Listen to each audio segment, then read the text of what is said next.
Thank you for stopping by Ballistic Barbecue. On this video, I'm going to be cooking up a gorgeous pork belly, low and slow. Then we're going to slice it, sear it off hot and fast, put together a killer sandwich. We're doing this on the Weber kettle, and we're going to be reviewing a new piece of equipment for the Weber. Right here, the G'rillaQue. Before we start to reviewing though, let's get going on that recipe. All right, now when it comes to this recipe, I am all over the map. We're hitting Cuba, we're hitting Mexico, Hawaii, and Viet Nam all in one sandwich. It's going to be epic though. So we're going to start out with the old mortar and pestle, my Mexican molcajete. I'm going to throw in 5 cloves of garlic and a teaspoon of whole black peppercorns. Start mashing these bad boys up.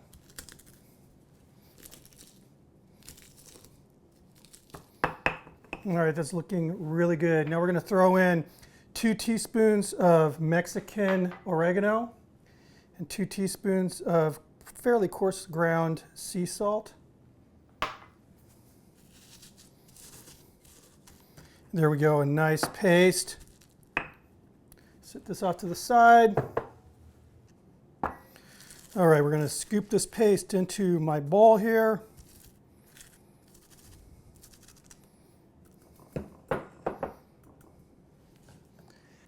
Now, obviously, we could have used a food processor for making this paste, but just look at that. It's really hard to replicate what this big old piece of lava rock does. Set this off to the side. All right, now we're going to add 1 cup of bitter orange. You can find this in the section of your market that carries Hispanic foods. 1 cup of pineapple juice. So here's that Hawaiian kind of a twist. We got half of a medium onion, finely minced, and a half a cup of olive oil. Going to whisk this up. Looks good. Now what I'm going to do is just let this set at room temperature for about 30 or 40 minutes. Let everything kind of come together. All right, and here's that gorgeous pork belly. Fresh, never frozen, skin on. It's weighing in at 2.4 pounds. Set this off to the side. Now again, I've had this mojo out now for about 40 minutes at room temperature, so everything just come together. We're going to go ahead and start this marinade. I'm just going to use a big, like a gallon Ziploc bag here. Pour this in.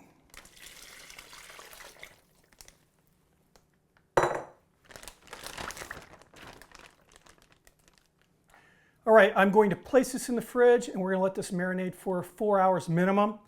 And then I'll meet you out in the backyard where we're going to get this pit going. We're going to review this G'rillaQue. See you in a bit. All right, now for the review part of this video. So the owner of a really small company called Changan Barbecue contacted me and asked if I'd be interested in reviewing his product that basically increases the versatility of the Weber kettle, which I am all about. I'm all about helping the small business too, so that's cool. Anyway, here's the product. It's called the G'rillaQue. And essentially what this thing does is it divides the Weber into 2 separate areas. So you have 2 zones. You got a hot zone wherever you pile your charcoal, and then you got a cooler zone. Now here's where it gets really cool. Basically you can divide the Weber into 50-50, or you can go 80-20 and points in between. So you have a lot of versatility as far as how big of an area you need to cook your food and how much charcoal you want to pile in there. Now this can be filled with water to kind of create a heat sink, like a thermal barrier, so you really get a nice humid, cool environment for those really low and slow cooks. Or you can leave this empty for a more indirect but dry heat, so cooking chicken where you'll get that nice crisp skin. So as far as the price line is concerned on this, there are other products that are similar. I don't think they're quite as versatile as this, but they're all within the same, that $90, $89, $99 price range. So price-wise, I think it's pretty reasonable. Very well made. It's, again, heavy stainless steel, some really nice folds in this, and some beautiful welds. Anyway, we're going to go ahead and go with 50-50, and I am going to set this up for kind of a southern style barbecue. We're going to have it filled with water, so it's going to be a nice humid indirect heat over here. So, all right, so I have half the kettle filled with lump charcoal right now. I'm going to get it lit. Now one option would be to simply dump some lit charcoal from a chimney on here. I'm going to use my torch.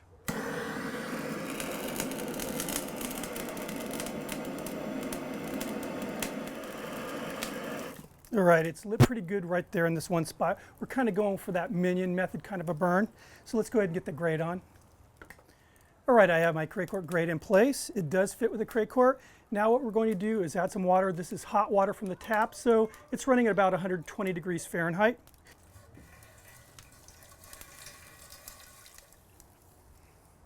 All right, let's get this thing ready to cook. I'm going to go ahead and throw in a few chunks of, this is mesquite wood. All right, I'm going to go ahead and lay that pork belly down.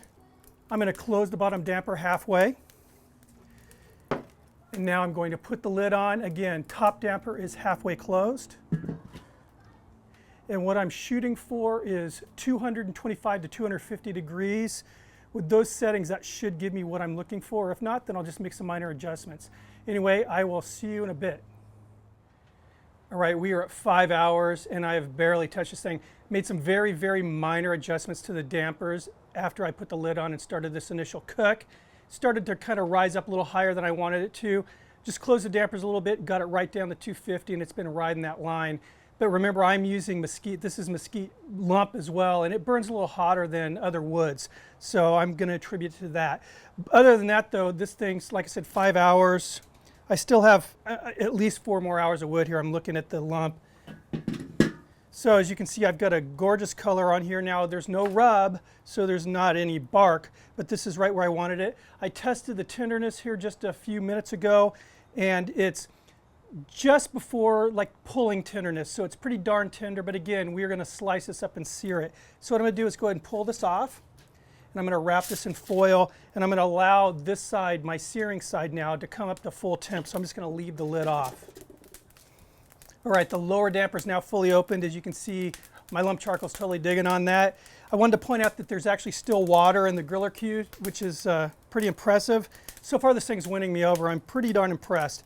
So again, I'm gonna let the fire go down, coals come up nice and hot, then we'll get to searing this pork belly. All right, so my better coals are ready. Pork's been resting and it's ready to cut. So we're gonna go ahead and prepare this for the sear now. What I'm gonna do is cut this in half.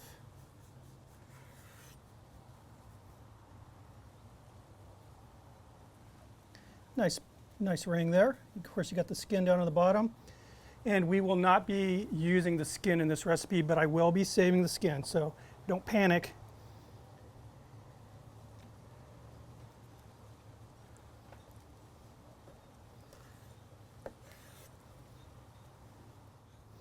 All right, so really quickly, I'm just going to trim off the skin.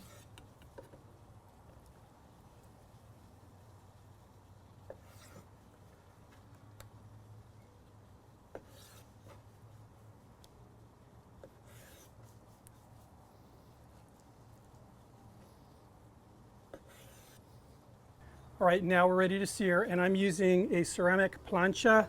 This thing's awesome because it's basically shock resistant. You can take it out of the freezer and put it right on the grill and it will not break. So I'm gonna get it on here and get it preheated. All right, we are ready to start grilling. First thing I'm gonna do is hit it with just a little bit of grapeseed oil. I'm using grapeseed oil just because it's got such a super high smoking point. One of the highest of all the oils.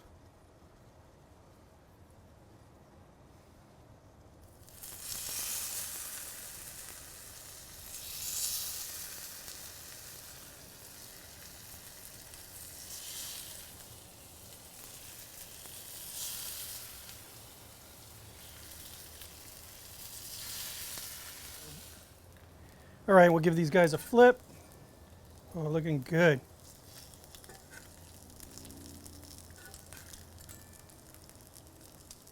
Wow, look at that.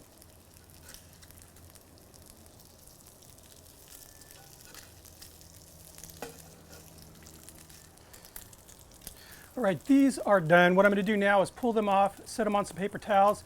In the meantime, we're going to prep the bread for these sandwiches. All right, so we're going to kick this off by just simply spreading some mayo on the bread. And this is French baguette that I actually bought at a Vietnamese bakery. And this is specifically made for the banh mi, which is just a delicious Vietnamese sandwich. And I'll put it on top and bottom. All right, now we're going to lay down the pork belly Oh, this stuff is just amazing. And now I made a mango salsa. I thought would go really well with this. And the recipe for the salsa will be down in the description box. Look how just gorgeous this is. It's got mangoes, it's got Thai chili, red and green Thai chili. It's got red onion, it's got some green onion. It's got cilantro.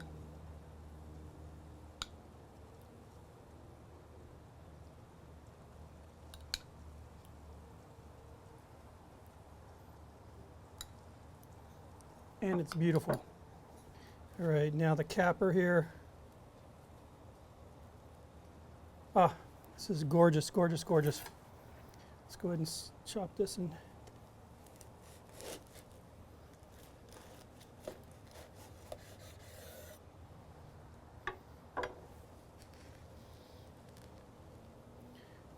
that's beautiful, beautiful sandwich. Smells amazing.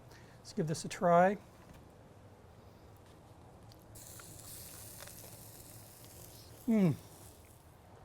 This is a good sandwich. You get that crispiness right off the bat from that French bread. Then the kind of sweet yet savory notes of that mango salsa hit you. Then the smoky and the saltiness of that pork. It's really, really good. Very good. It's a winner. And I got to tell you, speaking of winners, this G'rillaQue is a winner. I endorse it. I'll definitely be using this again. I'm amazed at how long I was able to run, again, that low and slow temperature, 5 hours without even messing with it. And again, I could have even went longer. So you got a winner here, Matt. Anyway, guys, thanks again for stopping by. See you in the next video. Cheers.